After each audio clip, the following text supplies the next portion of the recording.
let's see. Yeah. So I hopefully the other guys will show up, but if not, maybe we could talk about just the basics, go through some ideas, and maybe if I'm able to answer any questions you might have pertaining to like fingerings, why things work a certain way. Other than that, have fun with the joy of music.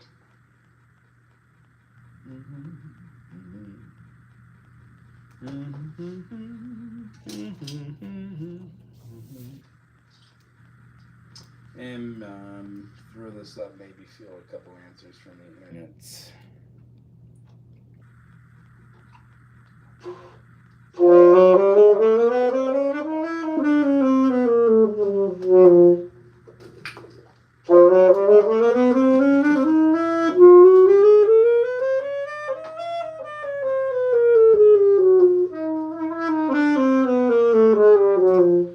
Cool, I can hear a little bit low end of that hiss. That's normal. Go ahead and do that again. And actually, can you put it to the side so I'm not doing this and it looks weird? Put the saxophone to the side. Go for it.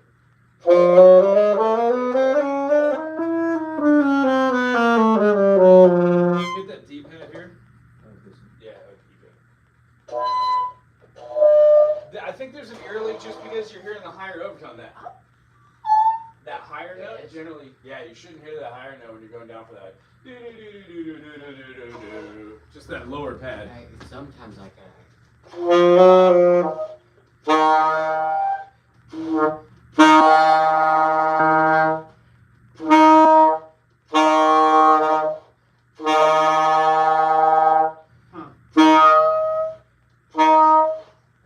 It doesn't like feel like it feels like airy, like when I have one foot kind of.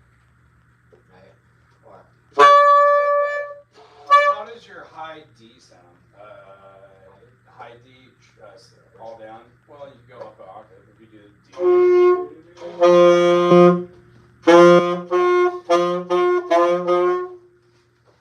it's a little like there's a little air leak on it.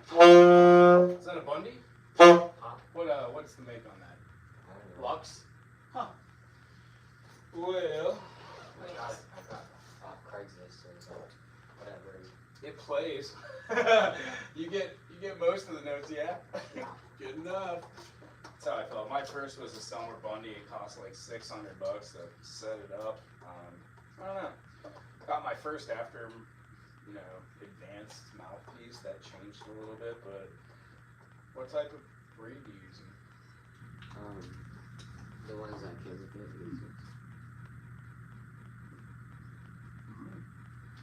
I'm not gonna lie to you, reeds kind of make it.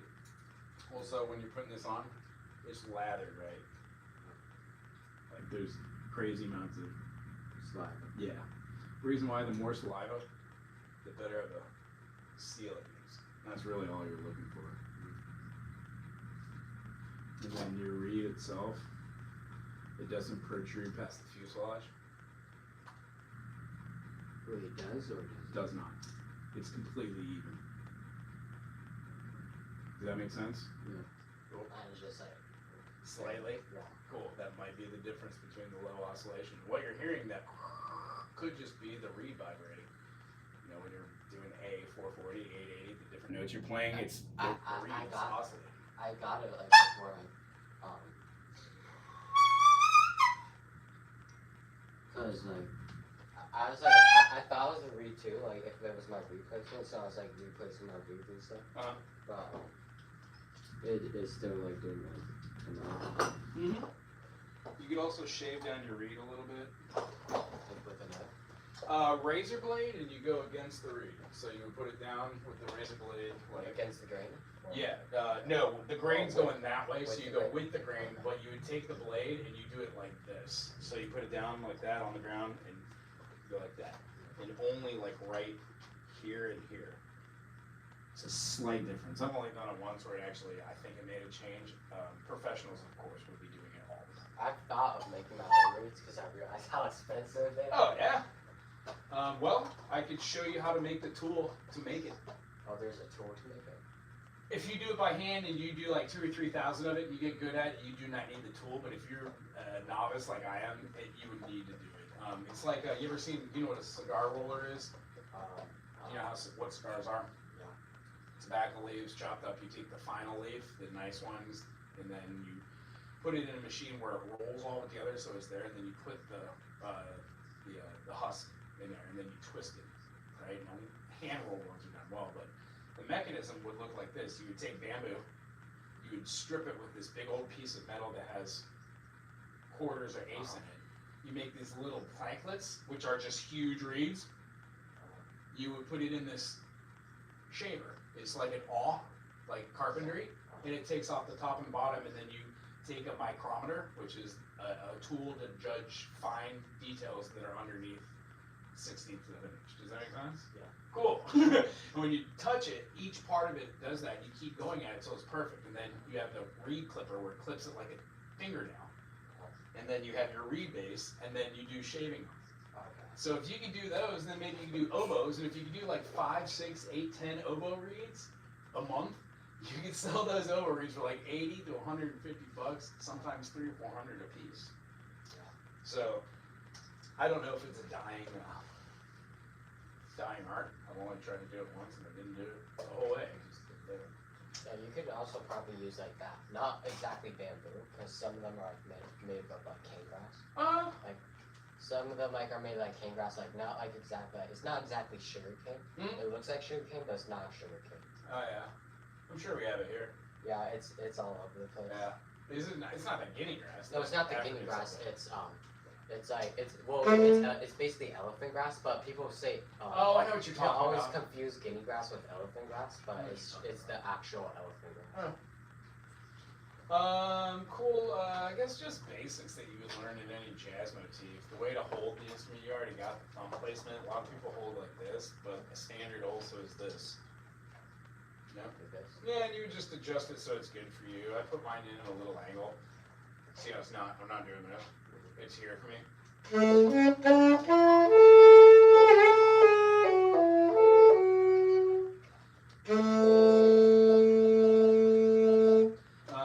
me see if I get good now.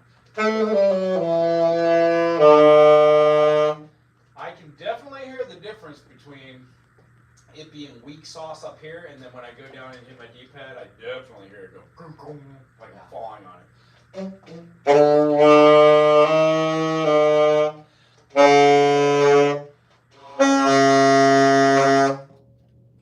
Not a solid note for me, but yeah, muffled. If I had to guess, I would say it's probably the tension of a pad. You're having a very small leak, and I don't know enough about it. Maybe we could ask Mike Evans. You would need to have a LED light that you put inside your Yeah, I've seen it where like it's like yeah, stick with light kind of thing. Then you have to like whatever. You betcha. And it's a process. But again, if you were to do this like 5, 6, 8 times and figure out how to do it, you would be able to do it.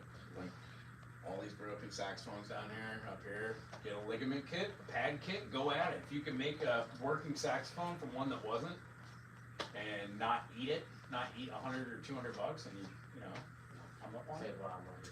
Yeah, but more importantly, the world needs instrument pictures, and there's just something gratifying about putting a trumpet bell on a awl and then beating it with a little hammer, tin hammer, like a mallet hammer, and the different ones. Then you beat the brass in, then you heat it with a blowtorch, and you beat it so it's nice, and you finally get it out, and then you brass it up, and it's perfect by the time you're done, or as close to perfect as you get, and you hone in your skill. And some people aren't really about that, but I can tell you the most interesting people that I've ever met in my life are people like that. Like people that can like look at a card and put their hand on it and go, oh, your timing belt's about to go. Like that's the coolest thing in the world to be. And with music, I think that that's something that the world needs more. And that's just my personal thing. So, let's hear how we blend. How about how are you with just G scale, or how about F scale?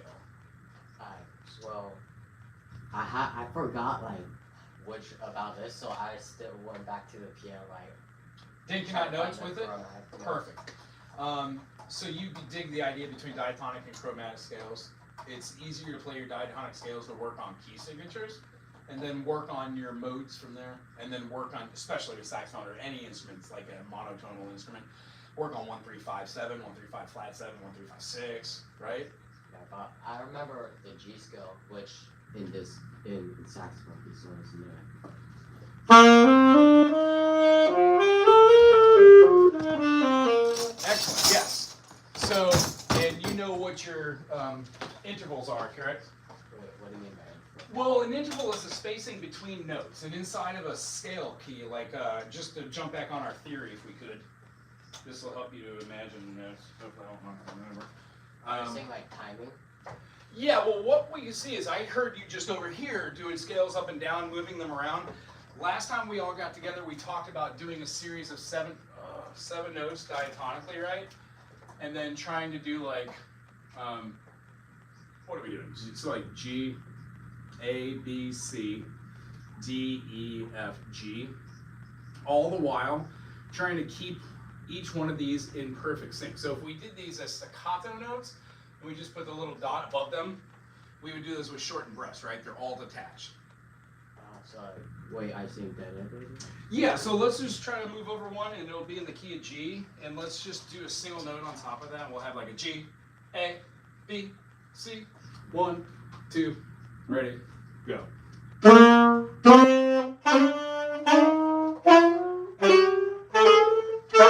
Let's tune together. It might not make sense, but how far you put the cork in here with your mouthpiece allows you to tune. Mine's not in far enough, so let me check it. When you do it, you definitely don't want to do this over the top. I see a lot of people do that. Super delicate, right? Your armature, don't want to bend that. What I do is I put my hand right here, like right below my ligature, right here, and then I put my thumb on the neck right here. Yeah, and then I pinch right here, and I don't even touch this.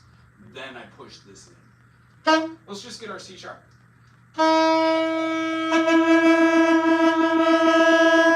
Hear how mine is flat and yours is sharp? So it has a lot to do with the way the mouth's sitting. If it's all like really tight, it's something. If it's really up here, it's something. If it's back here but really loose, it's something. Let's try to adjust our wavelengths so we can hear each other.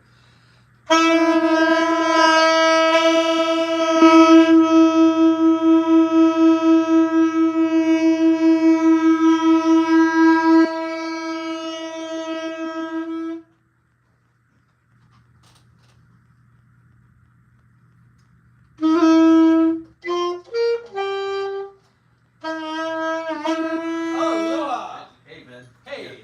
Just picked up my phone. Hey, let's go. How you doing? Good.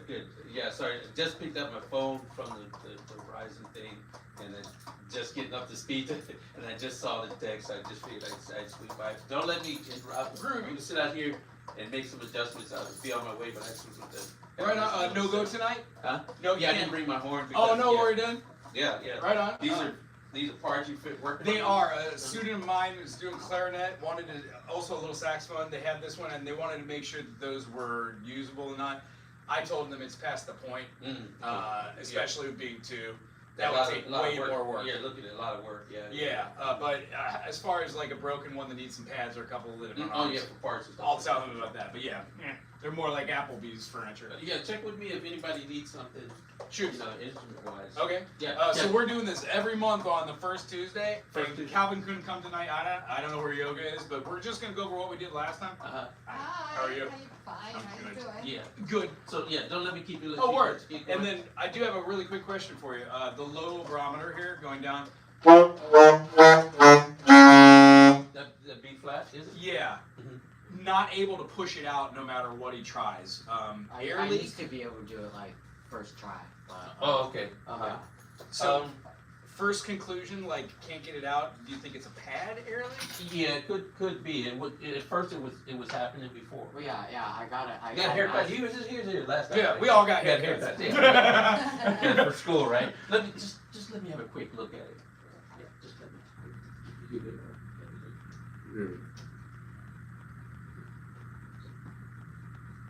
Remember, you feel the timing belt's going? That's what I'm talking about.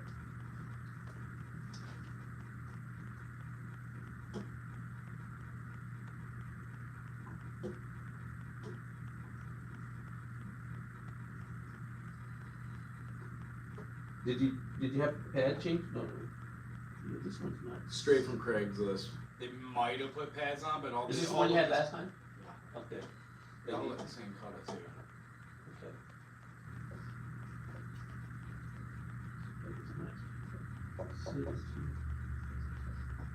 Who's next though with Lux. Lux. Yeah. Okay, yeah. Okay, now I remember. Okay, that's really nice. Okay. Yeah, go ahead and try going to your D, down to just do chromatic, or from your C down and go chromatic down to your B flat. Yeah.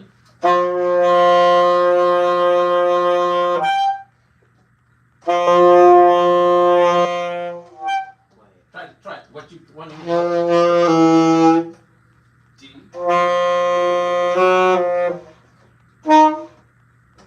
First pad. Boom. Yeah. Yeah. Go go from D to C. And D to C.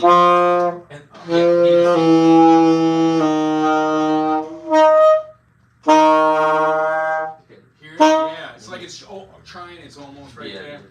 Try to top it. Top.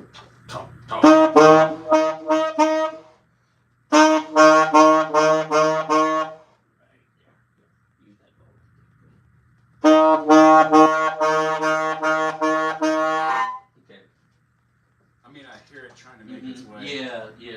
Sounds like it might be a leak someplace. And then you see your B right here. And I'm gonna put this one right here.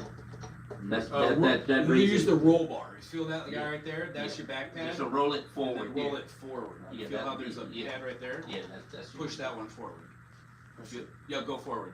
Ooh, you feel how those two roll bars there? And visually look at this one. Where'd it go? See how they have a roll in between? Cool. Here is one, here's one, here's one. And this is used. So G pad when we're going down through here. But yeah, try all three down, throw your C, and then try and hit that one. Yeah, it's gonna be it's your C sharp. Try your C. Which is that's your C. Yeah, with that one. Yeah. Without the side. Yeah. Okay. It's like almost there. I hear it. Yeah. It sounds like maybe it's a leak. Okay. Is No. anybody on island? Yeah, there's a guy over here. He's out. Kuna. I wish I had my mouthpiece. I could. I have an extra one I haven't really used. If you want. Well, I don't want to keep you guys in Okay, the work. session there. Well, Yeah, we'll try and let's figure it out get before through too that. long. Yeah, yeah. But if it's hard to play in the lower section, you can stop it from the Like little staccato and tongue pieces. Yeah. So you kind of burst it down there, like they call it a what they call a top. It comes like down.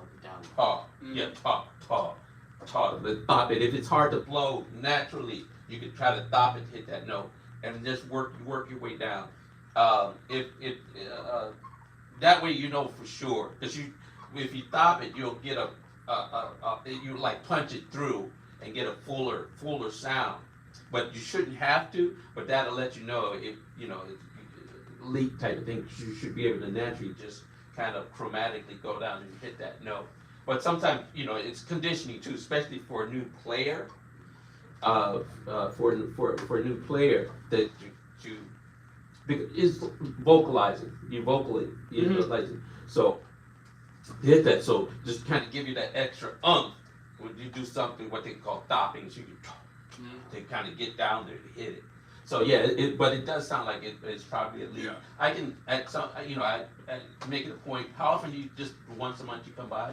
I mean, I come here Saturday. Yeah, Saturday? twice. Yeah, he does that. Yeah, I'll be here next Saturday. We're and doing bring a my mouthpiece workshop. and slap it on and find out exactly. Okay, what's going on. We'll be here like 4 to 8 next Saturday. I just it was like 6:30 or something. All I good. just got this and yeah, that's Right on. yeah. There's just a gentleman that plays in a band here locally. His name's Tracy. He does blues.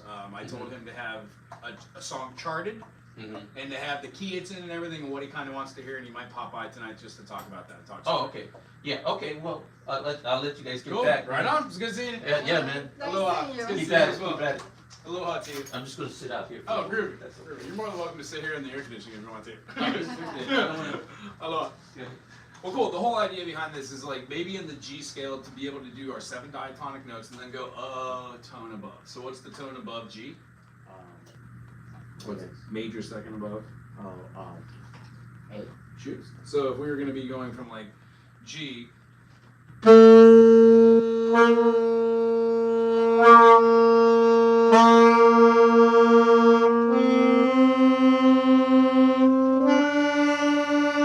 me a favor, pull your mouthpiece out an 1/16 of an inch.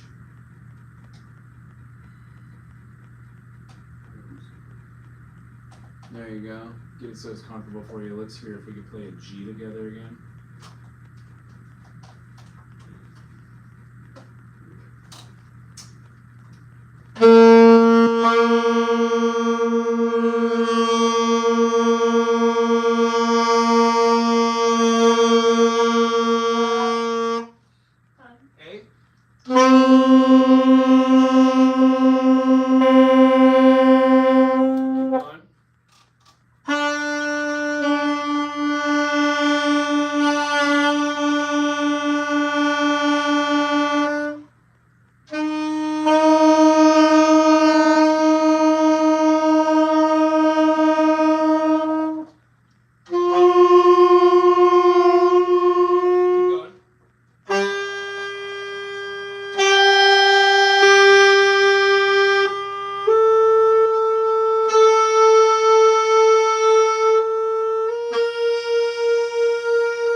register on yours to be in tune. It's good for me, though. It makes me work harder. So, if we were to do just these and paste these, like with the metronome style, 1, 2, oh, no, my metronome. I wonder my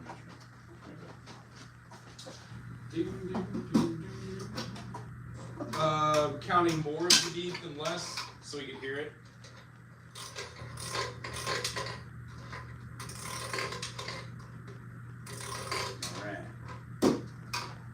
So these would be kind of out like 8 notes, but we're actually like 1, 2, 3.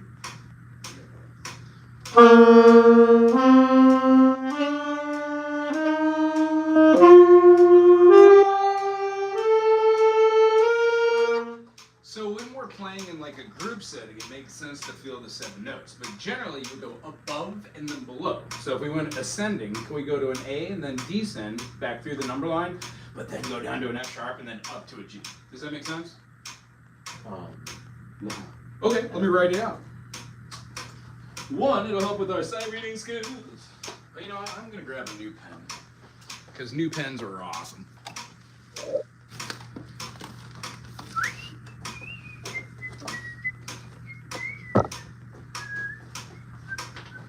And I'll write a little bit more legible. So,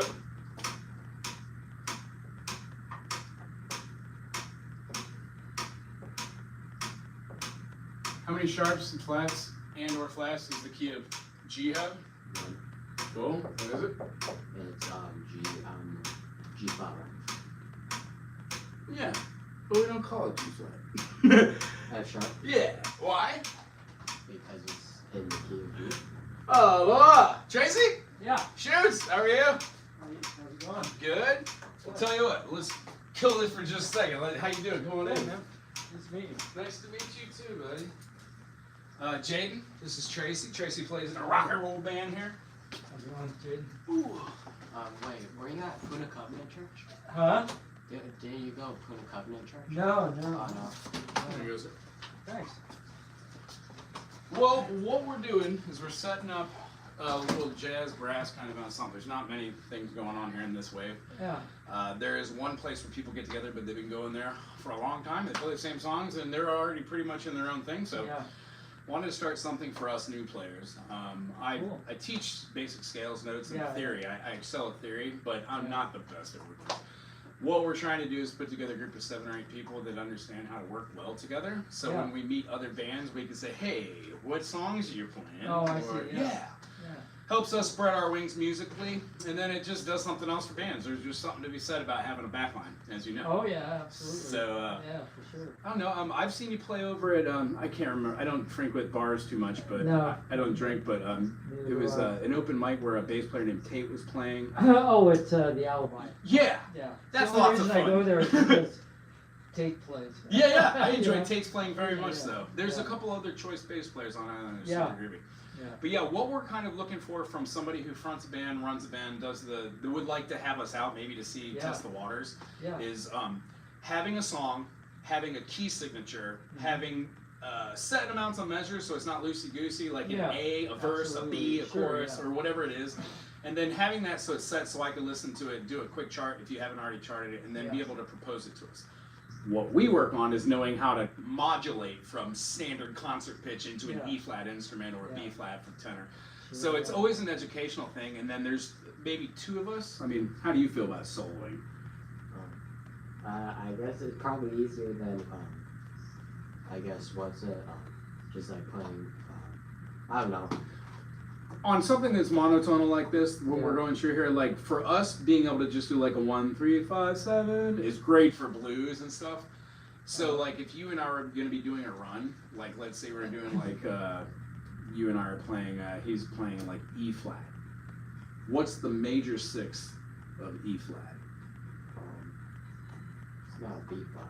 Well, let's look at this. E, F, And that's a G, major fifth. A, B, C, and D. No matter what key we're in, whether it's E major, or it's E minor, or E flat, D is always good. Now, you got it. So C has no sharps, G has 1, D has 2, A has 3, E has 4, right? So if E major has 4 sharps, how many flats does E flat have? Shoots. What are the notes in the key of E major that are sharp? In order? G has 1 sharp, that sharp is? What's it? F sharp. You betcha. 1, 2, 3, 4, 5. D has 2 sharps. One of them is F sharp because it retains the one from there, and then we give it. Wait, is it B flat? C sharp. Oh, C sharp. B flat. I was A thinking- sharp, if you want to go.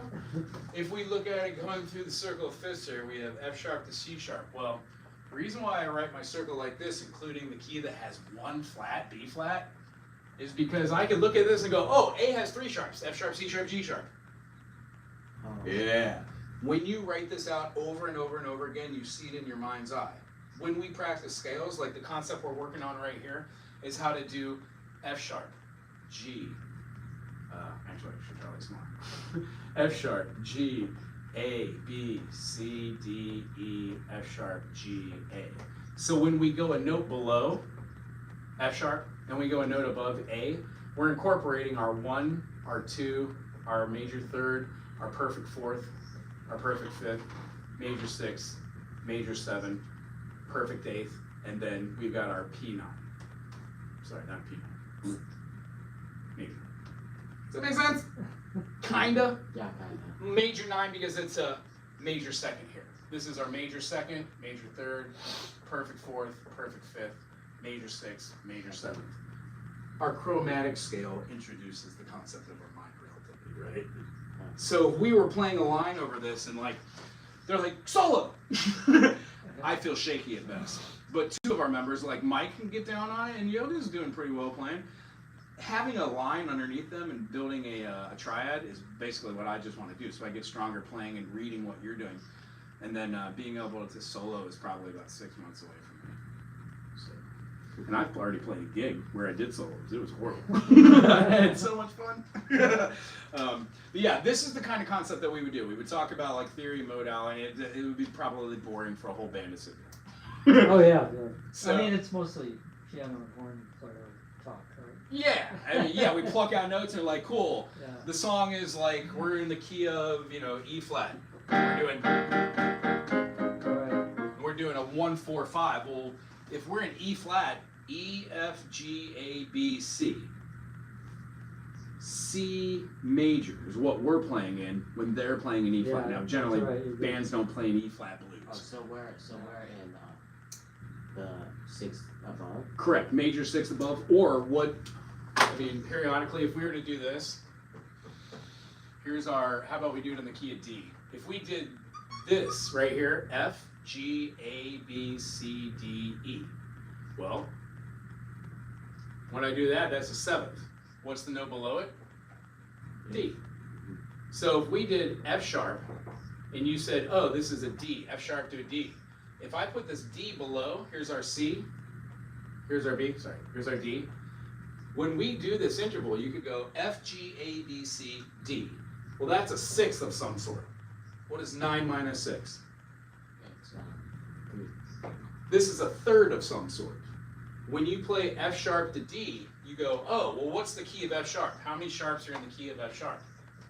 There are none in C. There is 1 in G, it's F. There are 2 in D, F and C. 3, 4, 5, and 6. The only note in F sharp that is not sharp is B. Because in the key of F, what's the only flat? B flat. So when we see that this is C sharp, D sharp, and E sharp, you can go, oh, cool, F sharp to D. Is there a D natural in the key of F sharp? No. That's the major 6, which means this must be the minor 6. Opposite of a minor 6, major third. Test it. What's the major third in the key of D? in the key of D. D, E, D, E, F sharp. Major third. If you flatten that, you get a minor third. How do you play D minor? D, F, A. The difference between that semitone or that minor second changes the fluctuation of how it pulls towards the dominant. So you're always going to be going towards the fifth. So that's the kind of stuff we would talk about, and when talking about this in a group setting, it gets kind of lost. But boy, can melody lines be made from this kind of stuff. Oh, yeah. And that's what we're hoping to do. All of us kind of go, oh, yeah, I feel that. Right, It's right. fun. So yeah, this is it, relativity and playing true. And then what we're working on now, because I'm a novice doing this, is just breath work, embouchure, tonguing, Yeah. and then working with notes, and then hearing harmonies and trying to stay intonation-wise with each other. So this is what kind of we're looking to do, meet other people, learn some of other bands' music, and then Yeah. see what we can do and provide. Interesting. Yeah. Well, I'm kind of a unique situation, especially for a larger band, and that is we rehearse every Thursday night at 6 o'clock at the UHH band room because the right. bass player is a professor there, Excellent. right? So, and it's also a situation where he and I have been in band, another band that Mhm. broke up, so we're starting this band right now. Fresh. I mean, it's Cool. so, and I've got a drummer who this Thursday, he's been in another one of my bands. Mm-hmm.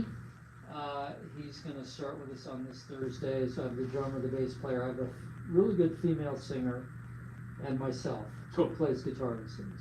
So, you know, I just think the fact is that if you have a horn section of some sort, like say 3 horns, Yeah. you're a dance band. It's I mean, amazing. people love that music and they Mhm. love to dance to it, right? Yeah.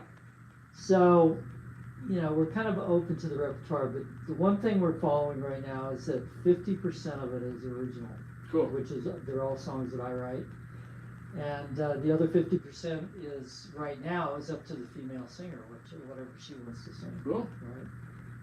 So, you know, the situation is like if any of you guys wanted to show up on a Thursday and see what we're doing, and on the other hand, I can send you some recordings and some charts and stuff like that.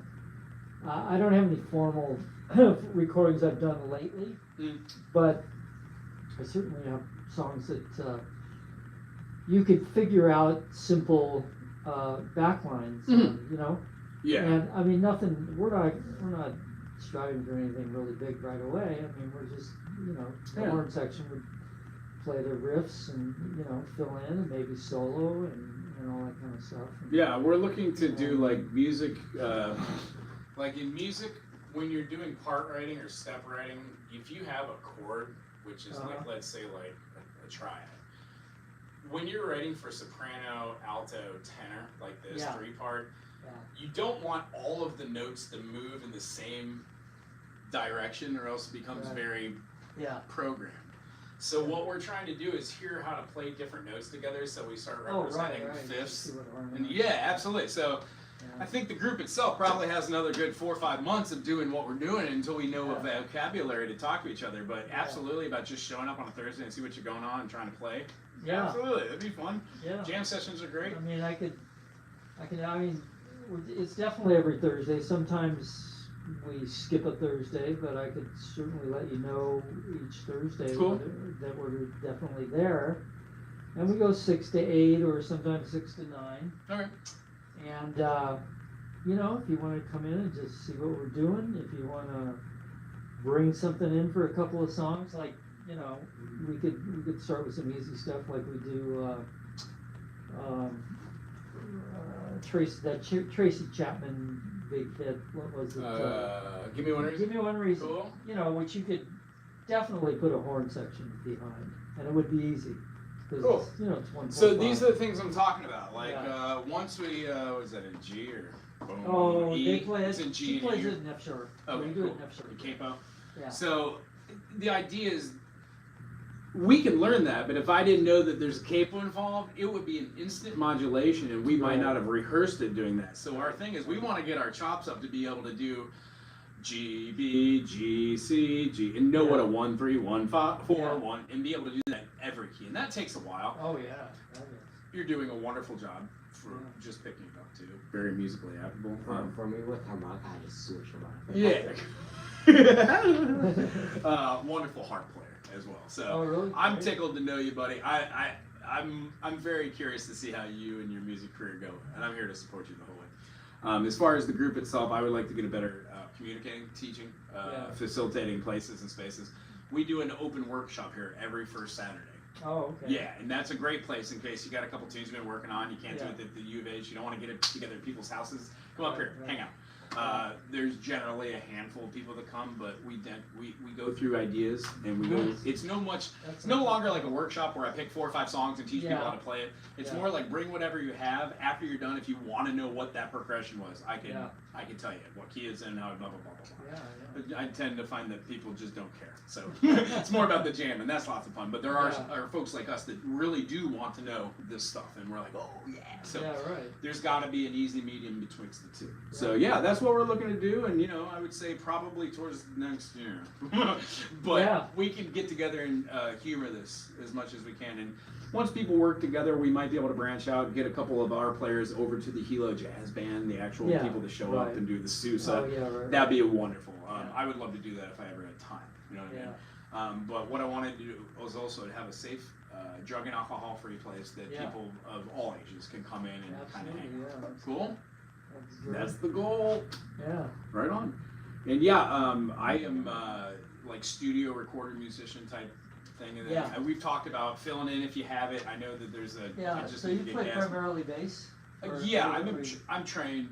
Yeah, and then music theory allows me to kind of dabble on anything. I usually Keyboards? do. Yeah, like Because fill in. yeah, that's the next member of our band. Cool. Is going to be a keyboard player. I know a couple. I haven't gotten any commitments yet, but yeah, and it's not complicated. No. stuff. Music's the easy part I find in most of these things. It's Yeah. the communicating between all the members, Yeah. booking gigs, having material, knowing your charts, showing up on time, doing Exactly. a breakdown, and not being burnt out by it by the 10th or 15th. Yeah. Dealing with somebody's partner or the guy on, it's like, it Yeah, there's really a lot has to to be it. in it now. Yeah, I mean the band is a considerable endeavor. Yeah, for sure. It takes a lot of work and it's a lot of fun.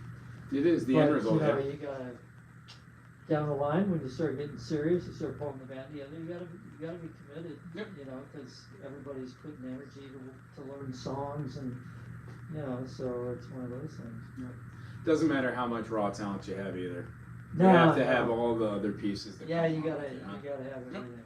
Well, right on. This So- is what we do. This is a space. Laura and Spence are super nice. Yeah, I Yeah. know Spence. Yeah, Cool. for sure. Yeah, Well, right on. That's cool. So I'll just keep communicating with you and Okay. let you know what we're up to, and when you feel like you want to bring something over, or if you want me to come down and play some tunes and you can experiment with them. Yeah, I mean, I'll have my sax there. You'll be here Saturday. If you want to come by Saturday, we'll be here. Oh, that's the Yeah, right first out here. Saturday? Yeah. Yeah, and you know where One Gallery is? Deb and Aspen, Not exactly. Broadway. Oh, yeah? You know where if you're standing on Broadway and you're looking, you see the lighthouse. Oh yeah, right. Right there, there's an art museum or an art gallery. An art gallery. They have live music different days. We have a standing commitment the first Friday of every month, and it's open jam, Connie Computer. So if you ever want to come down and play some, Oh, okay. just bring an axe, plug right in. It's first Friday. First Friday every month. Cool. Yep. Open gig. Yeah. Kind of fun. And it's called the Studio One, you said? Oh, One Gallery. One Gallery. Yeah, in my billboard up here, there's Yeah. look through. There's probably a little flyer Yeah. that'll give the date and the. All right. But yeah, Oh, that sounds good. many places to get together. Workshops here. I know that you're at the U of H now at the Thursdays, and Yeah. I'll talk to the other members and see if we're good. We were posing the song 25 or 64 as being something interesting because it does have a powerful, Uh-huh. Chicago Transit Authority. Oh, yeah, right, Super right. awesome. Our sights might be a little high on that one, but yeah, I definitely hear you on doing some blues and whatnot. Yeah. Okay. Cool. Right on. Thanks for coming Yeah, by. yeah. We'll Yeah, be in good touch, meeting man. you. See you, man. Nice to meet you. Cool. Okay, yeah. Right on. Stay in touch. Aloha. Okay, aloha. Cool. So, like, just scale-wise, if we go up a scale, can we go from G all the way to G, but then go up to A? See how we're ascending? G, A, B, C, D, E, F sharp, G, A, and then go back down. Just go one note above. One note above, and when we go down and descend, go to the F sharp and then back to the G. Ready?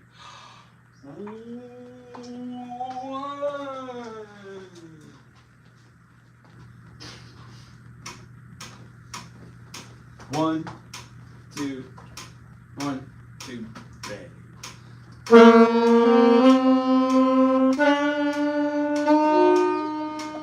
One, two, 1, 2,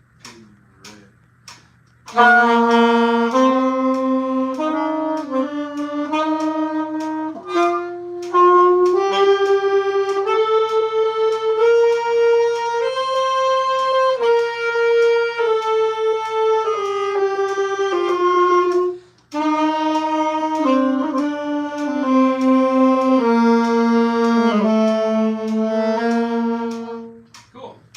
4-note increments. Ascending. 1, 2, 1, 2.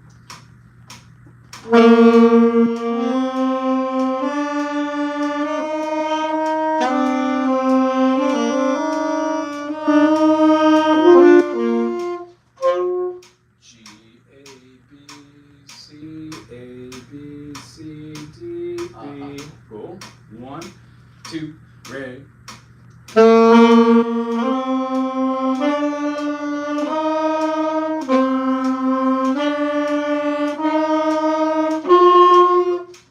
You and I both on B, that's fine. I'm still having a hard time with the intonation here. Pull yours out just a little bit, and I'm going to push mine in.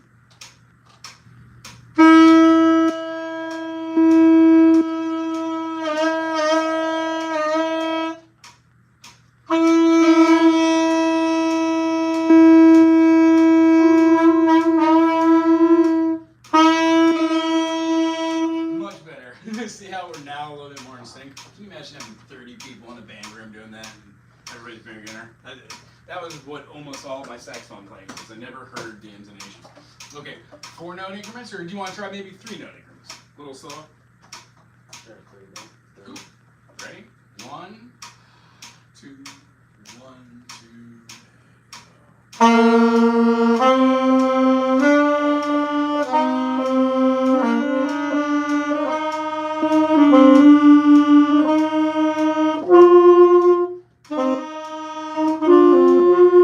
Let's do the same thing, but let's take a longer time on those notes. Let's hold them out for halves rather than quarters. Ready? 1, 2.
So the idea between making melody lines and putting those through, if we were to do like a G, B, D, C. G, B, D, C. One. Oh, go ahead. I sing like as if you're just like. Yeah, individual notes. So, like like you're like almost like you're not like going like up the scale and down scale. No, now we're just hitting interval. Like you're using it like as if you were to like using a pentatonic scales. Yeah. So the idea, if we were using like a pentatonic, we would hit definitely the 1, 2, 3, 5, and 6. So maybe that's a better example. Let's do that. No, that works. I like that. That's much better. How about G? And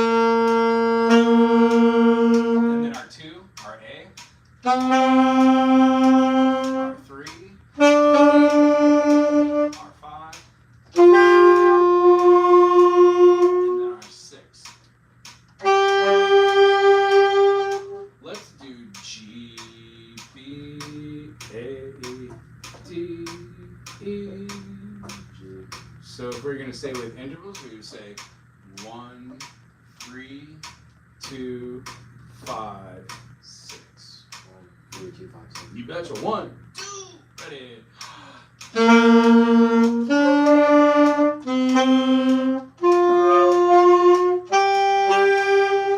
me a favor on the last one when you're holding the E, let your lip go a little bit loose and then tighten it up. You're going to get like a...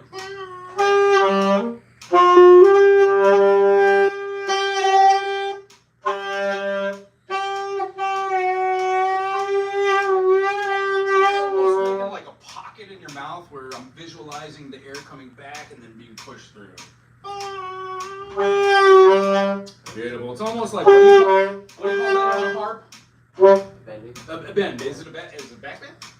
Or overtone? Oh, I guess overblow. Yeah, overblow. Yeah, kind of. Usually you use like the back of your throat instead of like the lips. Good comparison. I'm also feeling that thing, but it doesn't go as far. And that's what I wondered. Like I was trying to bend on here. I was like, well, I was like going with the back of the throat. Oh, moving up the notes. I hear what you're going for. I wouldn't even begin to understand how to explain that.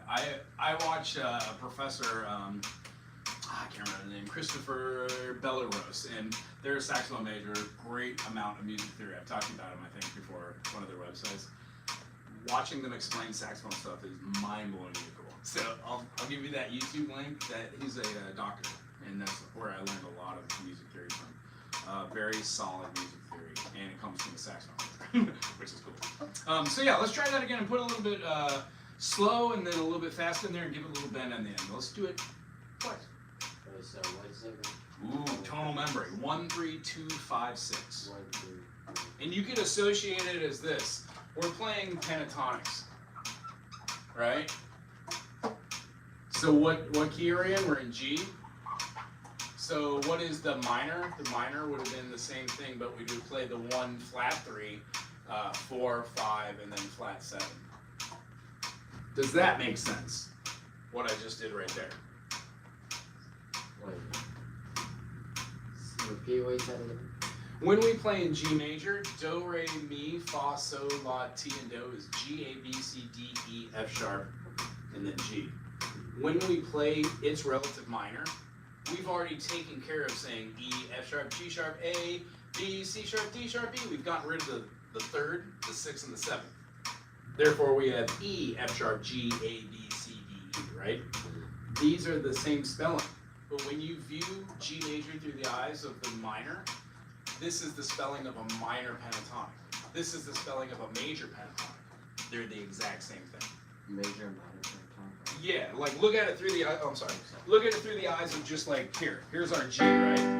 Well, if we add the E, we have an E minor 7. If we put this up here, we have a G6. Either way, 1, 2, 3, 5, 6. 1, 2, 3, 4, 6. Oh, which is part of the pentatonic because you're doing this now, right? Same notes, it's just through a different lens. about pentatonics is like when we're doing like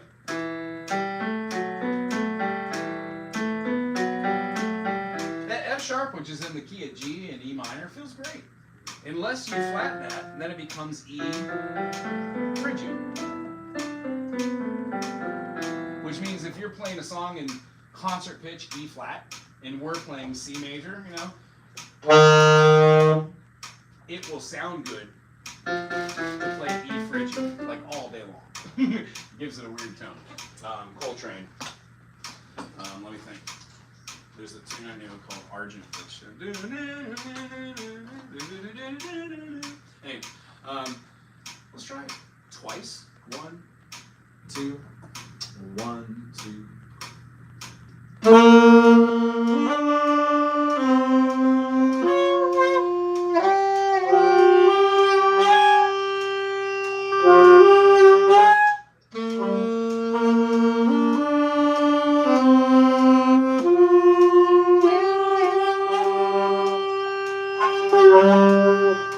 How's your reed? Is it wet enough? Probably not. I mean, it's wet. Yeah. I mean, I soaked mine for half an hour before you started. It still doesn't feel wet enough.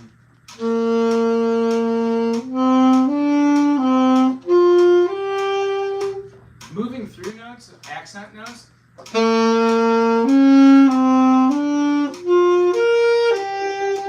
Remember how I did the same pentatonic notes, but I added in 2 other notes that weren't in the scale?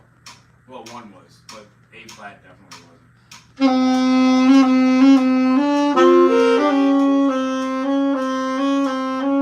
Yeah, either or, you can use your.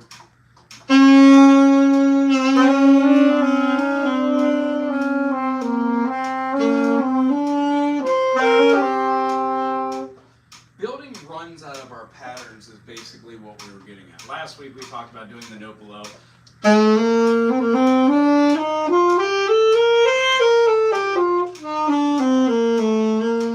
To get that feeling for the next thing to come. So like in blues, what is the thing in blues that makes blues blues? Yeah, it's fun. Well, I'm glad we're doing our pentatonic here. In blues. I guess it's like adding the flat third in the pentatonic. Yeah, and if you put like a 1, 2, flat, 3, 3, you get this kind of feeling that does like G, A, B flat, B. And that just gives a certain. And try to work. Yeah, just go with the G. Try that. Yeah, there's a great weather report lick that has a. Like, that's really good. How about let's try and do something like a 1, 3, 5, 1 G. And I know we're G heavy, but we're going to translate this to another key, and that's what we're going to work on. At least that's what I'm going to work on. That's how we see each other. 1, 3, 5, 1. Ready? 1, 2, ready, and now.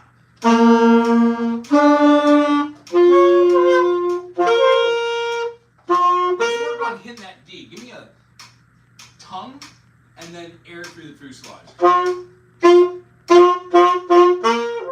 Yep. And no octave right here.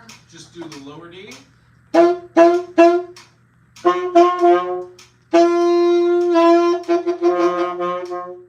guess I have to use the octave. Cool. So the whole idea between that is hit the low note. Don't hit the octave and think of the high note. Tighten your lips just a tiny. Do it in whole note tones.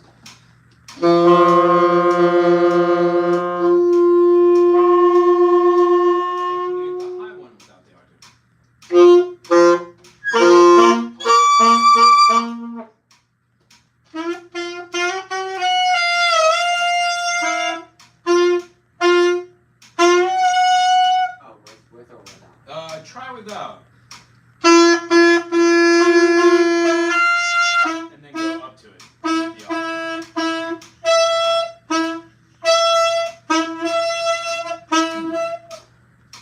Huh. Weird. You got your first. I don't have that. Oh, yeah. I was like, what the heck?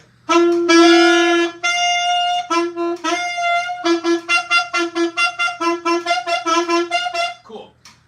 The whole idea behind us doing this is to one, get used to 7 notes, then 12 notes, triads, and then a triad with 1 extension note. Since what we're probably going to be doing in this group is going to be blues, the flat 7 is really where it's at. So what I'd like to do is propose trying to do lead notes, like to go from like G, B, D, G, G, A, B flat B, D, E, G. I know some blues goes on it. Cool. It's like but like some like with soloing, I like to add like some other notes. Oh, absolutely. They're passing notes or they're accidentals. They don't need to be there. But when you put them in with like tonguings and phrasings, those 18th notes and 16th notes leads become cool. I still can't do that. I'm really kind of working on just going through the 1 through 5s, 1 through 5, 6, 1 through 5, 7, and then feeling where I fit in musically on the sax. Let's try that. Do you remember what I just said that we could try? On G, so 1 3 5 1, 1 2 flat 3 3 5 6 1. Oh wow. It's a lot. Here's the idea. So I go so we're doing first 1 3 5 1. 1 3 5 1. So do you know what another name for a 1 3 5 1 is when you play them in succession? Arpeggio. Oh, just like a chord. Yeah, you betcha. It's a chord that moves its way up. You're using the consonants to go up and then back down. That is basically what you're going to want to play on a monotonal instrument, like harp or sax or anything, just so you get that feeling of like. It's easy to do arpeggios on harmonica because all we do is you just blow style. Like that. I can't wait to take lessons from you. I'm very much excited about it.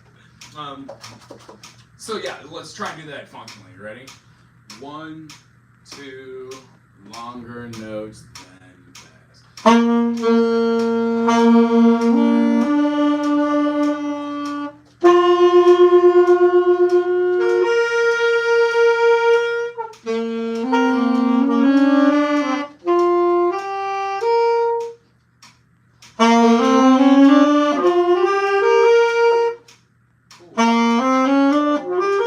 So let's do the first one, then the second one, and then the first one, and the second one. And then if we really nail them out, we could try maybe a third time and do it fast. Yeah, that's the idea. We're not looking for speed. We're looking for connection with the notes, and the space that's in between is probably the most important thing. Being able to hit the notes is great, but the space between is really what is functionally the best part of that sax. Right? Here we go. 1, 2, 1, 2, 3.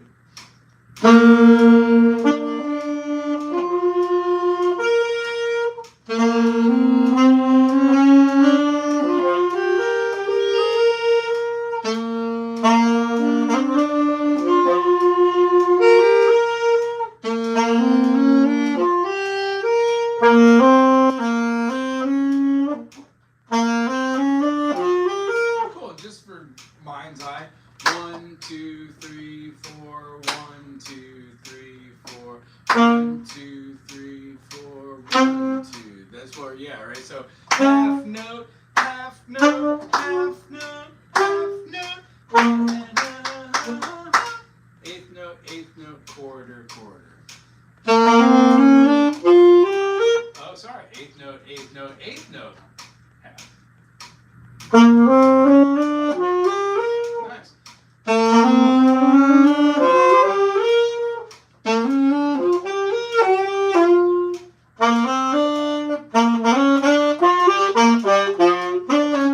A little slower.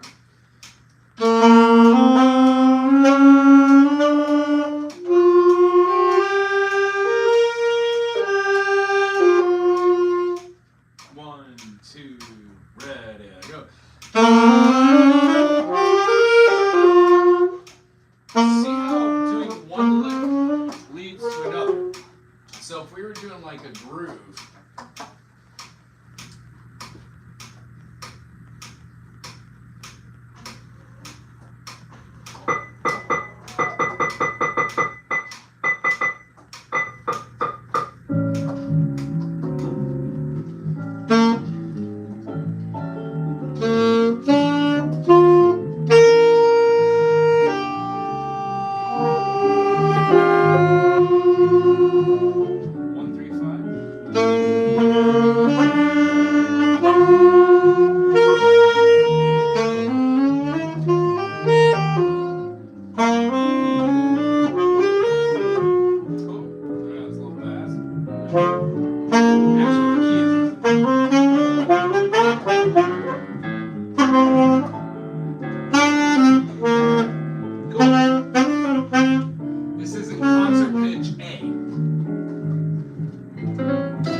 major sixth from A. And you can do this 2 or 3 different ways. I'm bad at memorizing. That's alright. How about this? Just don't even worry about sharps or flats. What is 6 notes from A? A, B, C, E. What?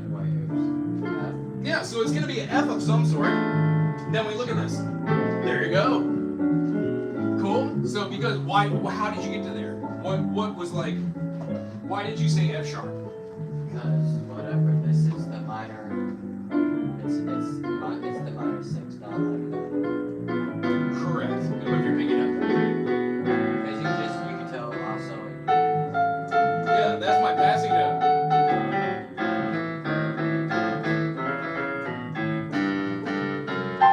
So if we're doing like A, F sharp minor is the relative minor of A, right? F sharp minor. For sure. So when we do A major, let's do our A major, right? A, B, C sharp, D, E, F sharp, G with the G pad down gives us G sharp. Back to A. Nice. So this is A. We're not playing an A. This song's an A, so we won't sound the same. So we need to play an F sharp major. F sharp. G sharp. A sharp. 2 pad, or you could use 2 down for A for your B pad, whichever one. Sorry, I'll do it with you.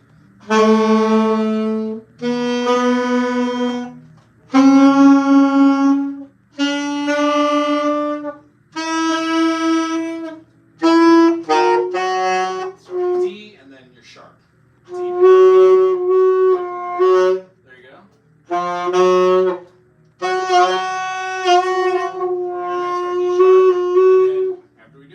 F sharp, G sharp, A sharp, B, right? C sharp, D sharp. Well, the next key is E sharp. What's an E sharp? Oh, that's F. It is. It's a real mind breaker. I love it. I used to hate it. Now I like it because it makes sense, right?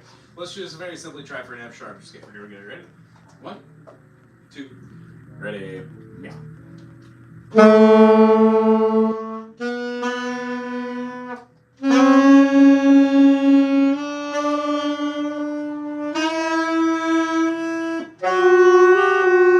Pinky down on your D pad.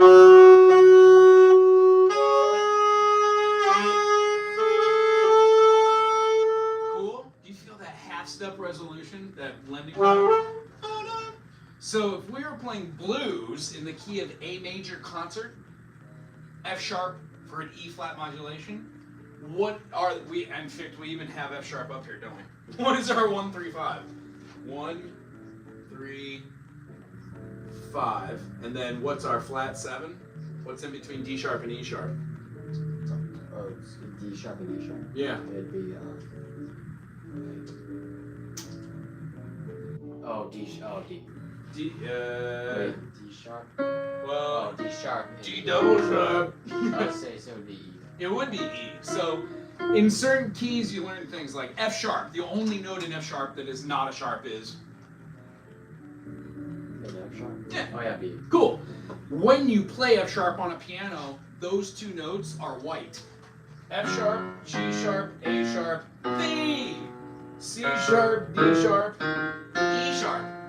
Right? So in my mind, I'm like, oh, cool. I know for sure that I've got this diminished fifth, augmented fourth, you know, flat 5. That's what to me is the signature thing of F. So like that's what I remember. So if we're doing like this note, F, when we play E natural, that is our major second resolution for F sharp. Does that make sense? So when we go,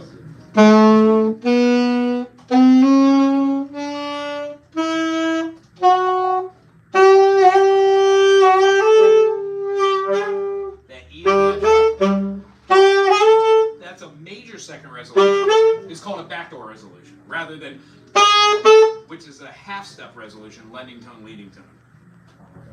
So, blues wise, you know, I know this is awfully fast, but we can hold long tones. If we did something like,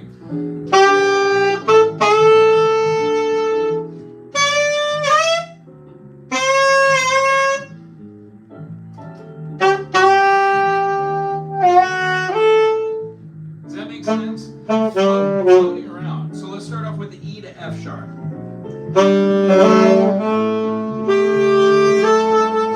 Maybe a B flat.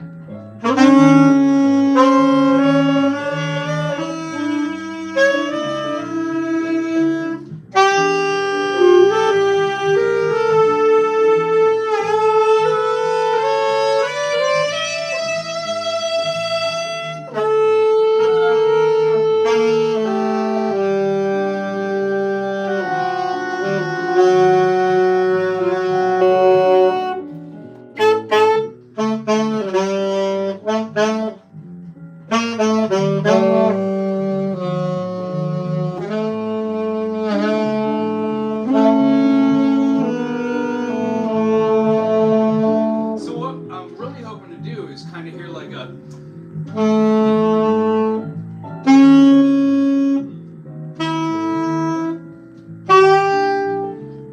F sharp. Oh, I see. You can do either one. This one works.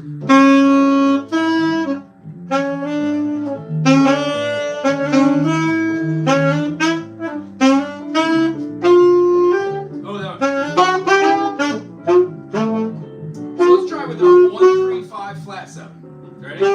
1, 2, 1, 2, 3.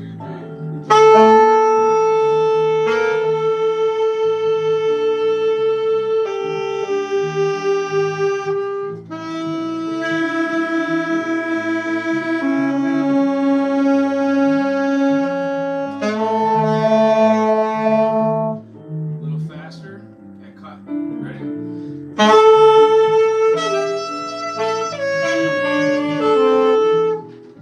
Sorry, I went up high. It felt good though. I went with it. There it is.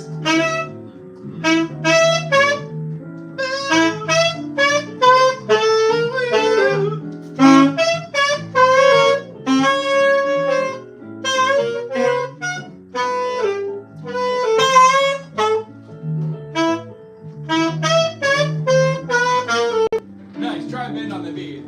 So what is that?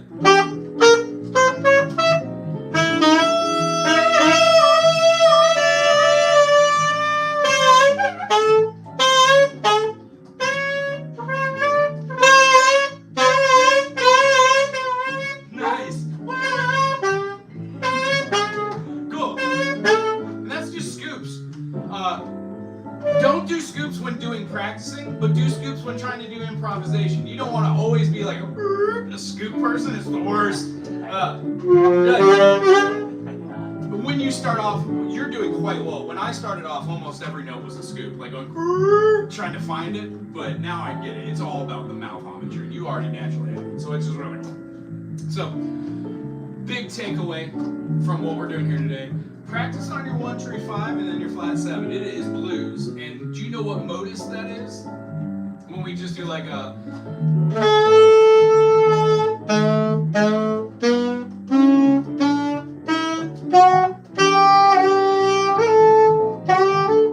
What kind of mode is a flat 7 when you have 1, 2, 3, 4, 5, 6, flat 7? Wait, I remember this. Is there like a Dorian? Dorian is associated with minors. No, wait. It's like I remember I was watching this video that it showed like when you had a flat 7, like for like jazz standards. Jazz standards, good start. It's otherwise known as a dominant or a secondary dominant. So if this one we had like, we would have our E here rather than our F sharp. Yeah, and it feels good. Even through the structures, like if we did like a...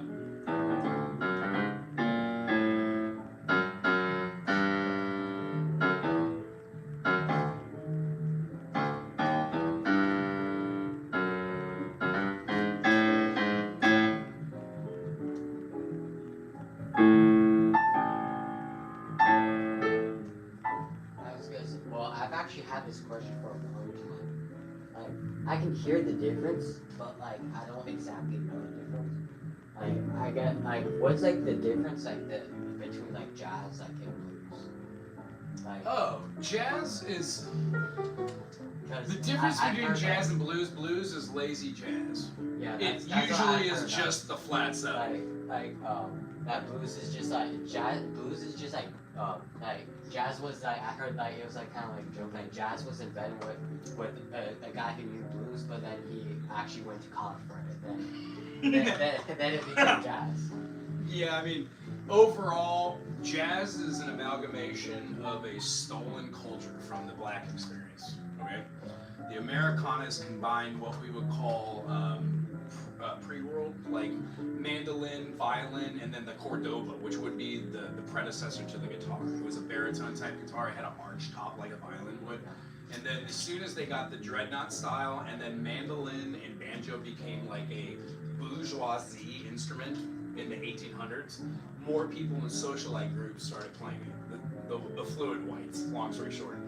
200 years later, it's in every school as being part of our tradition, but the formal foundations of jazz was started through the experience from the 20s, 30s, 40s, and 50s, which led into multiple types of jazz and huge players. So Joe Henderson, like there's just so many to name.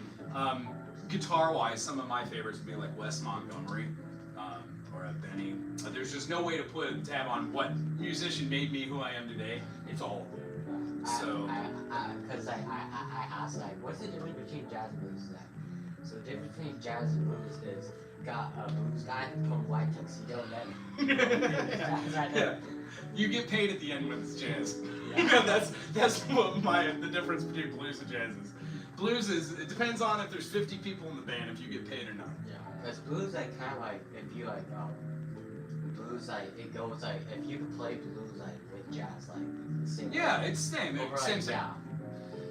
The real trick of all this is to not overthink yourself, don't take yourself too seriously, and always have a foundation of vocabulary and rudiments which allow you to communicate. My 20 years of playing music before I knew anything about music led me to believe that I was a very narcissistic, very ego-driven individual. It was immaturity, and now I get it. If I could have one moment back, it would have been just to sit with some of the people that were famous, that put in the time, effort, and say, who did you learn from? What did you do? What was it? And without even having to ask that face to face, what I've learned from other people is when other people are out right after the gig gets done and the whole band goes out and parties, the person who writes the music, the practices, who's the best in the band, goes home and writes a song after they just got done with a gig. They clean the gear. They set up for the next thing. It's a lifelong thing to do what we're doing here. So the practice in the pudding here is like seeing the circle fist in your mind's eye, being able to associate your relative majors and your relative minors and see that fluidly. And then use the circle fist, especially as a modulation tool, to go, cool, what key are you in? They're like G. You're like, G, relative minor of G is E minor. We're playing in E major. These are the notes of E major. E major, F sharp, G sharp, A, B, C sharp, D sharp, E. Dunzo. You don't have to impress them. You don't have to impress me. What you need to do is just go,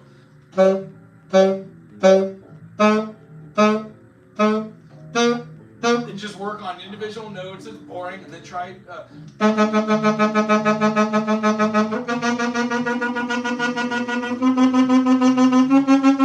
Work on diatonic scales, all the notes in order, trying to go a note above, note down. Then you work on patterns, like let's go back to G, like 4-note patterns, and then 5-note patterns, and then 3-note patterns that skip a note that do 3-note patterns. Does that make sense? But this really helped me a lot to like see because I know the circle is fifth, but I didn't know that like say like if you're in the G, then the one whatever like the sharps and fives like that. Mm-hmm. Like that. You can view modal theory here. So if we're doing a G major, G, D, and C are the majors, A, E, and B are the minors, then F sharp's the diminished. When you move this, like moving the boxes over the top, then D, A, and G are majors, E, B, and F sharp are the minors, and then C sharp in the key of D is the lending It's tone. just like putting cable on a guitar. Yeah, absolutely. Right here, you're visualizing. And the best part is if you don't want to do this, the name of that modus was called Mixolydian. 1, 2, 3, 4, 5, 6, flat 7 is where you take that and you do that. So in the key of G, G major, C major, D major, A minor, E minor, B minor, and then F is going to be your major second resolution, your back, your flat 7. And we don't have time to go into this right now because it might break your brain. You probably will, I don't know. Here, let me use a nice marker. The radio, do you listen to radio music? Yeah. Cool. I try. Yeah, I hear it. This is a flat 7. This is our 3. This is our 2 or our 4. This is our 5 or our 7. And then a 1. Almost all music that has been written, in my lifetime, follows this pattern. This is the major harmonic progression. It allows you to go from one tone, skip a tone, and what you'll see is when you do music analyzation on chords and stuff, this is generally it. So if you write out a song, It's like kind of like a highway. you betcha, it gives you the next possible note that works well. Well, if we looked at it through the eyes of G major's relative minor is E. That's why the 1 chord feels a whole heck of a lot like the 6 chord, right? So here, we can use these notes, go true, and use our 6 on one side or the other. I like our 6 right here, you betcha. So when we're doing this, we can move around these notes in tonality. G and E minor are basically the same. It's the relative major and the relative minor. A minor is the relative minor of C major. B minor is the relative minor of D. You see where I'm going with this? There is not one note in here that's truly original in a note of 7. When you play an F sharp, an A and a C and add this, you get what we would call F sharp diminished 7, because we added that. Well, the same notes constitute a D dominant 7. D, F sharp, A, and C. Yeah, wow! So all these different notes that we're playing, they're all the same. But we use them in different patterns, and the only thing I don't know if I'm educated enough to know if this is the right answer or not. It feels as if the only thing that makes music is the half step, the semitone. What do you mean, like? The shortest distance in all music.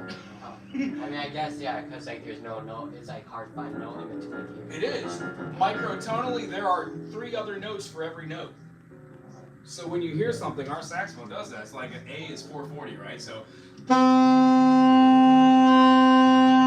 that's not 440, that's like 444. 430 something? Does that make sense? So there's a wide range. Our ears though, like they just like it's either like this or like this. Especially the Western ear. Eastern ear a little bit more defined because their music is more microtonal, or their scales, their pentatonic systems don't adhere to the Western pentatonic. It adheres more to what you would call an Eastern or a Slavic or a Hungarian or a Russian. It's very much different stuff. But in summation from this, being able to use our melody lines, do different patterns, is what leads to being constructively a better player and seeing music melodically. And what I mean is this. All music is based off of tertiary harmony, and if you know what the notes are in between those steps, you have a greater opportunity to use the pattern recognition software, your brain, because you've practiced 1, 3, 5, 1, 1, 2, flat 3, 3, 5, 6, 1, da da da ha ha ha.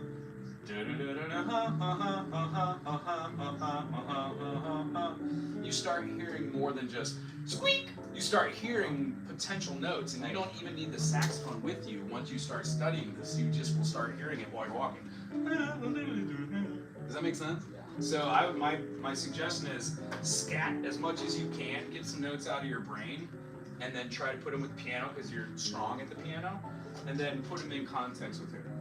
And we would never be playing this fast with a practice mechanism. You would be like, what is this? And F, you'd be like a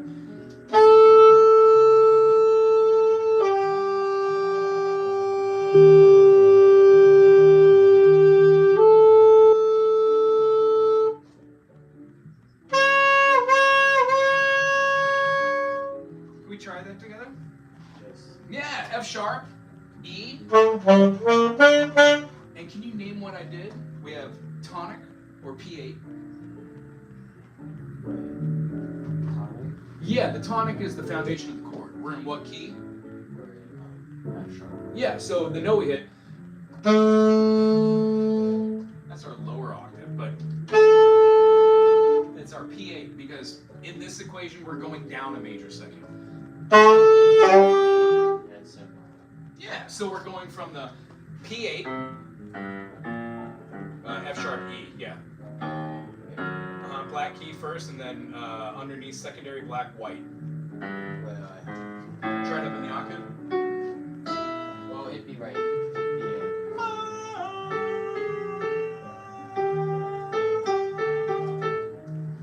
Right, because we're feeding it F sharp and E, but it's most definitely going to be in the key of A.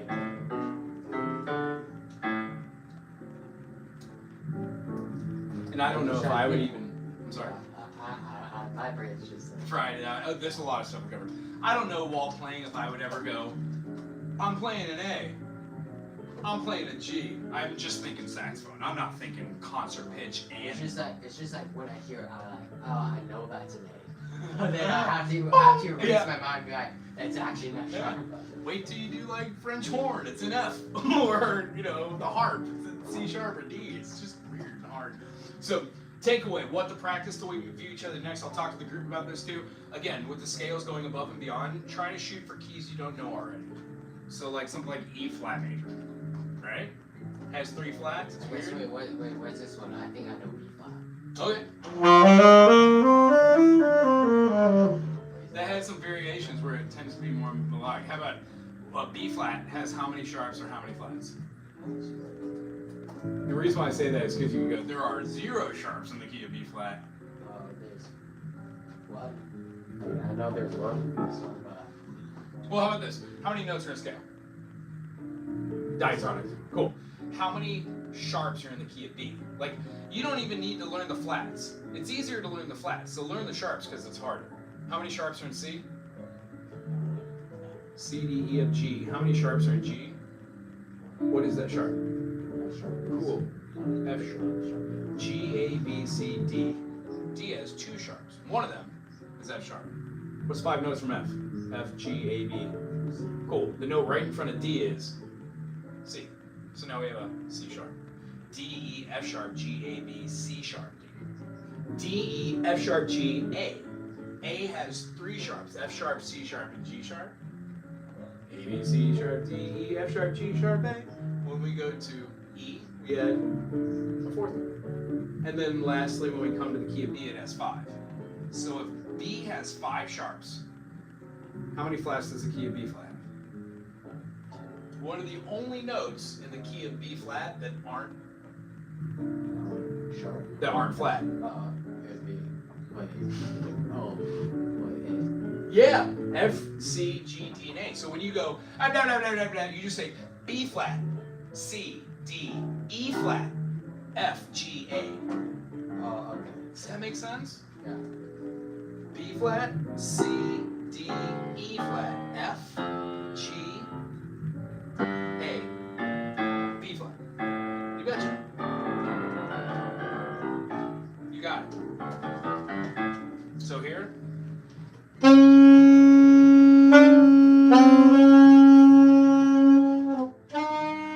I'm sorry. B flat, C.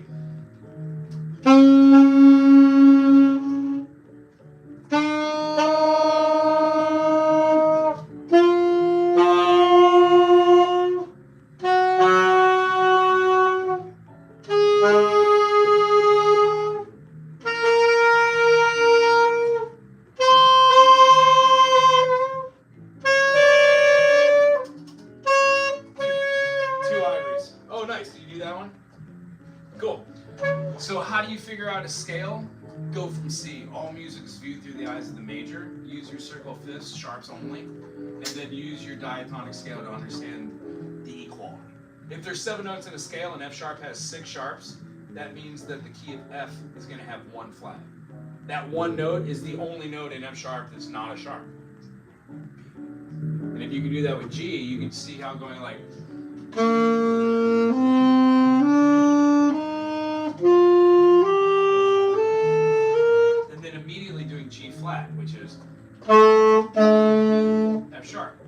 if you call F sharp, which we did today, G flat, you would be able to go, how many sharps are there in the key of G? One. What is the name of that sharp? That'd be F sharp. In G flat, there are 6 flats. The only note not named a flat is F. So in order, we would go, ready? G flat, A flat, B flat, C flat, D flat,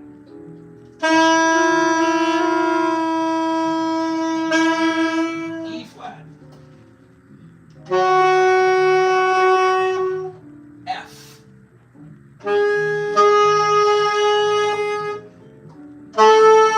G flat. Does that make sense? They're both the same scale, F sharp major, G flat major. And harmonic equivalencies. You base the notes that you know. Just like, what is it? What did you say? They're both major? They are both major because they have the same tonal notes, but they have a different spelling. So 1, 2, 3, 4, 5, 6, 7 is still going to be a major Ionian mode because it doesn't shift out of your whole step, half step, whole step, half step. But we name them alternately. So one is called the G flat scale, and one is called the F sharp scale. But essentially, Oh yeah, well yeah, because yes, they're the F sharp versus yes, they're the same thing. So, I mean, inevitably these things come together. But the focus, if we do it, if you do just in the key of how about we just show through C, arpeggio, right? Dominant 7th arpeggio. That follows the same concept that our 7-note scale did with a note above and a note below.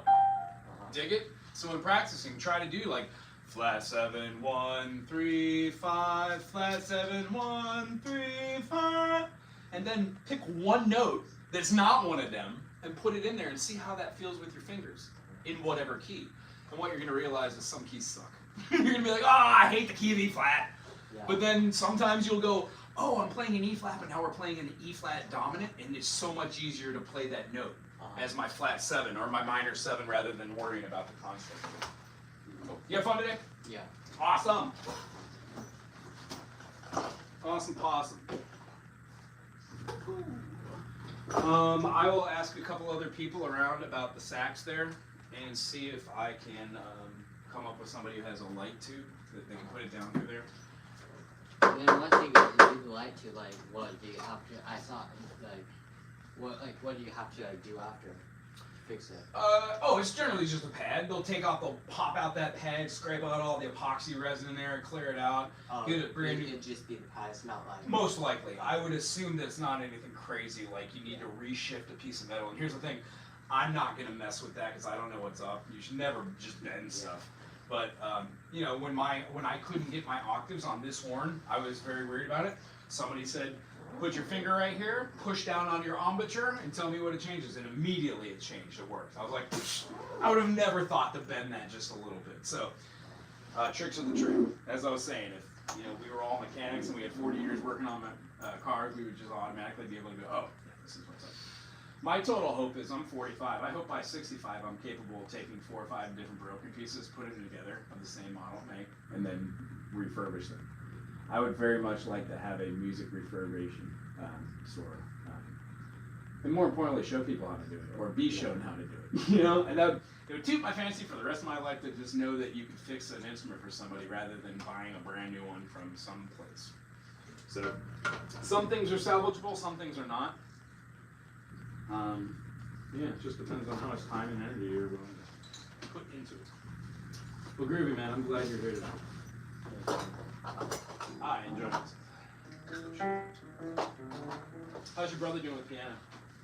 He's doing good. Yeah. I'm trying to teach him it's like what like on piano when we play blues, like lots of times we'll play like a boogie woogie like sound. Yeah. And then which he knows how to like do the right hand, like stuff like that. And I'm trying to teach him like because like for him it's especially hard to do it. For me too, is to do that together with the left hand. Do you ever slow it down with metronome or do like, what was that, C? Doing two-hand, like this third, minor third, flat 3 as we were walking in,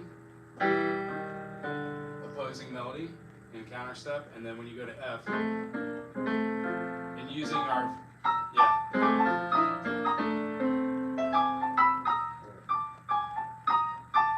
and use your thumb as your bass line here, 1, 3. You can even do your flat 3. That even works too, adding up the E on top.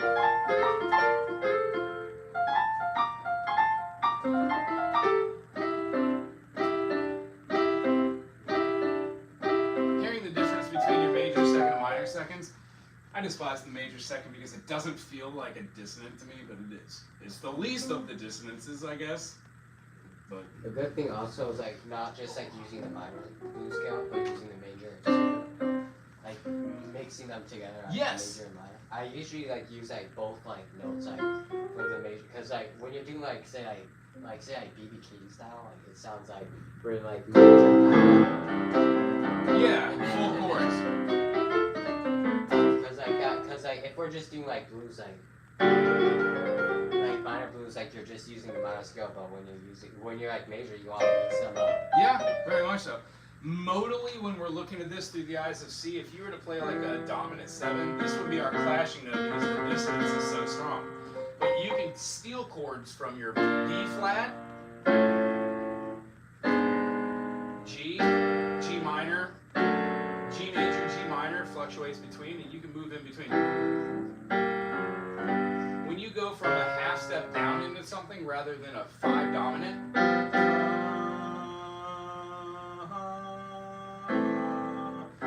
from your half step down rather than your 5 dominant into your C, it's considered something called a tritone substitution, where it does the same thing as far as a resolution, but you're falling back a half step rather than using that D no. Rather than going forward, you're going backwards, and it's a different way to do it.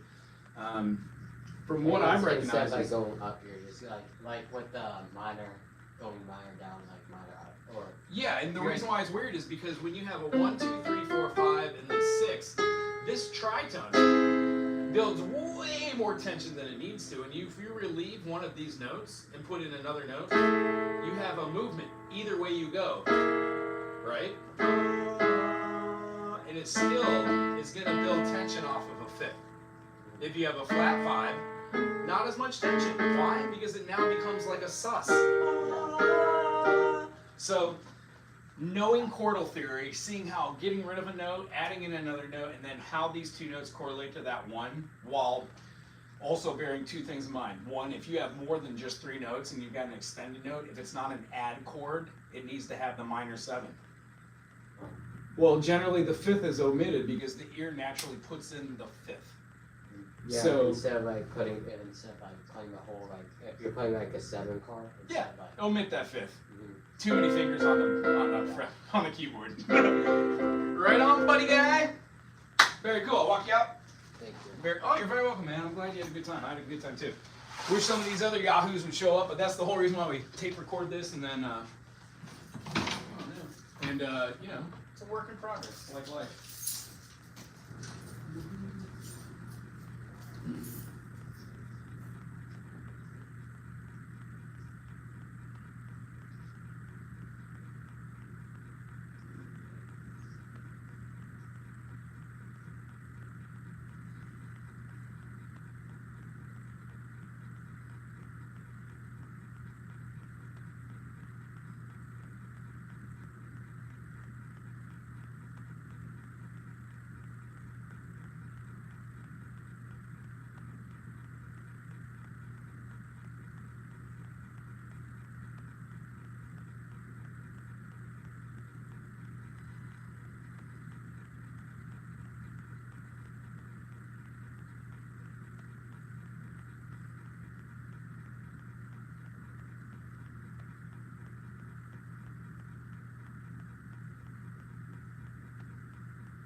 Take you by the hand, make you understand, Amanda.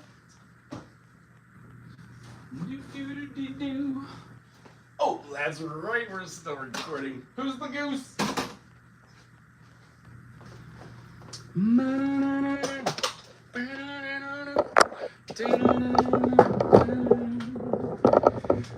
Oh, buddy. Well, I need to clean the room and prepare it for the next teachers. Let's see if there's anybody actually hanging out online right now. Probably my wife. Hello, Yakov. Thanks for hanging out today. We got a couple people hanging out watching, you lurkers. I get it. Life's fun. This was our brass and jazz woodwind ensemble. Tonight only one of our players showed up, but that's great because we had some one-on-one time to just discuss music theory. And that's something that generally gets pushed to the side whenever we have a larger group. So I am super stoked about this. I cannot express how much joy music brings me. So it might make sense because I have the channel here and everything, but it brings me so much joy that I want to give it to other people. So what I'm going to try and do is put all my eggs in one basket. Keep on keeping on hearing HILO, teaching music theory and enjoying the process. By no means am I done learning. And what I would like to do with my wife is form a music community center onto which we're able to provide a safe space for kids his age and a little bit older too to hang out. And then again, even adults. I think it'd be nice to have a safe space to go play music that doesn't have drugs and alcohol there. So most of what happens here on island, because there's only like 2 or 3 places to play. Oh no! There's a chip in the lanternette. I'll fix that. And yeah, what I would really like to do is if you were watching this for the whole time, there was a local musician that popped in to see what we're all about. They've got a rock and roll band, and I told them to stop by with some charts and see if they could throw some music our way. And the idea is if I can get them to say, hey, we're in the key of blah, blah, blah, I can write up charts for them for their music, which is fairly simple to me at this point. There's really not a lot of music that I'm not able to chart or transcribe. And that's because I've worked really hard at it. It's not just because it comes naturally. So, oh geez. So as you can see, I've got instruments everywhere. I'm learning the clarinet right now, so inevitably I can play a bunch of different woodwinds, but I know enough right now to be able to teach basic theory. And, I guess I just need to work harder at it on my own level. That's the fun of music now, isn't it? There's always room to improve and grow. And as far as these sessions, I do this because there's no outlet for people under the age of whatever to do woodwinds here besides just like the community college and some people like myself that are really broke will never be able to afford to just go take a class because we enjoy music. So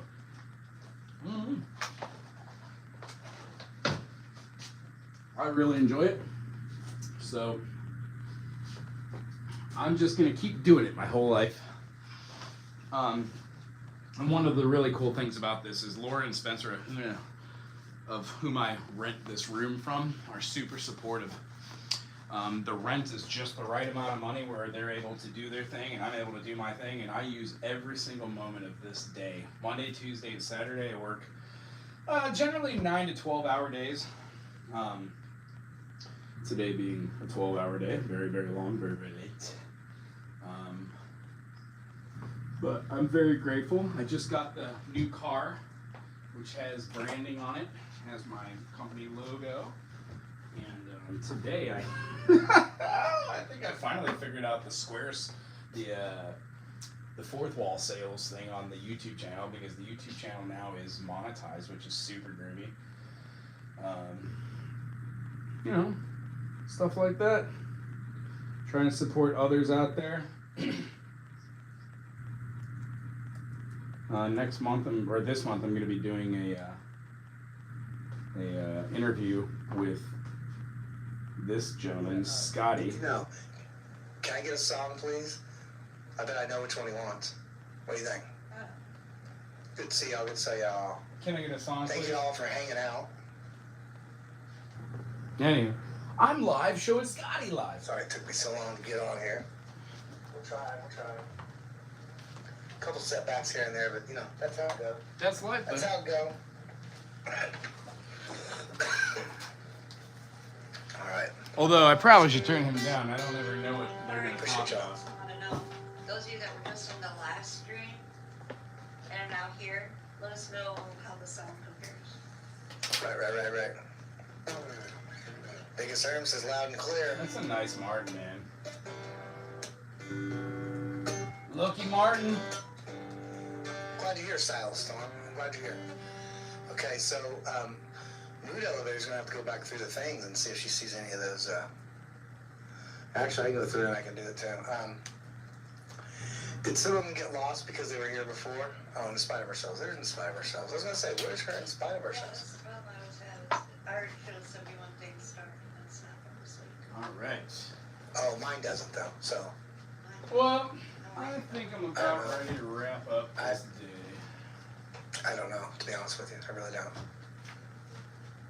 I can't help you. All right, Megan Bishop wants In Spite of Ourselves. We should do that. But we gotta do. Before I do that, you know what I gotta get into. You know, Aaron's in here. What? Well, I gotta get into it before I get out of there. Well, Scotty, I was hoping you'd be playing some music. I'll catch you on the ride home then. Well, I ain't really played. Well, I gotta get into it before I get out. I'm blown away that I was able to navigate the computer today and be able to please shut down. Alright, buddy. And what I'm hoping to do, I think, is, this setup that I have here is great, but I've got a couple of Gator cases and Rode cases. What I'd really like to do is set my online experience up so I've got a mixer, like a little interface so my sound is better. I have one, Pro Tools, Sonus, and I need to put that together. I just don't really know how it works. But putting it all together and getting it ready to use should be pretty gratifying. I gotta tell you, I'm a little trepidatious and scared about going through the process of learning Pro Tools, but I don't think they'll discontinue it. But I waited my whole life to get Finale, and then they discontinued Finale. Now I have something called Dorcio, which it's not that I mind it. It's just I wanted to play that. I wanted to use that. I don't know. I like Lamb, so whatever. But yeah, I'm looking forward to learning how to do Pro Tools, and then a couple videos here and there. It's not going to be what the channel's about, but I'll show people what my learning experience is. I mean, truthfully, this whole thing is, what does it look like to be like a average 45-year-old with minuscule talent and a little bit of gumption? That's basically what this channel is. Can you make money, or at least can you have a livelihood by doing what you love? And for me, that's music. So I'm really stoked, looking forward to this. And ultimately, what did you say? Give me one reason. Ultimately, I know that regardless of what I feel about myself and music, I know that what I'm doing is wonderful for my community. And I feel it because it might not be elation and gratification every day, and it's really hard to have 30 plus students and keep up a syllabus, and some kids have 2 parents or third parents, and there's all these schedules and syllabuses, but I do my best to be awesome, and what I find is I am extremely happy. I just don't know how to be happy, I think. So what I'm trying to do now in my 40s is be okay with things. And just accept them for what they are, and life lessons, whatever. Why am I ranting? Nobody cares. So, I'm gonna wrap up the end of my night now. Make sure that this room is nice and presentable for the other teacher. Make sure I put the bathroom key back for them. There we go.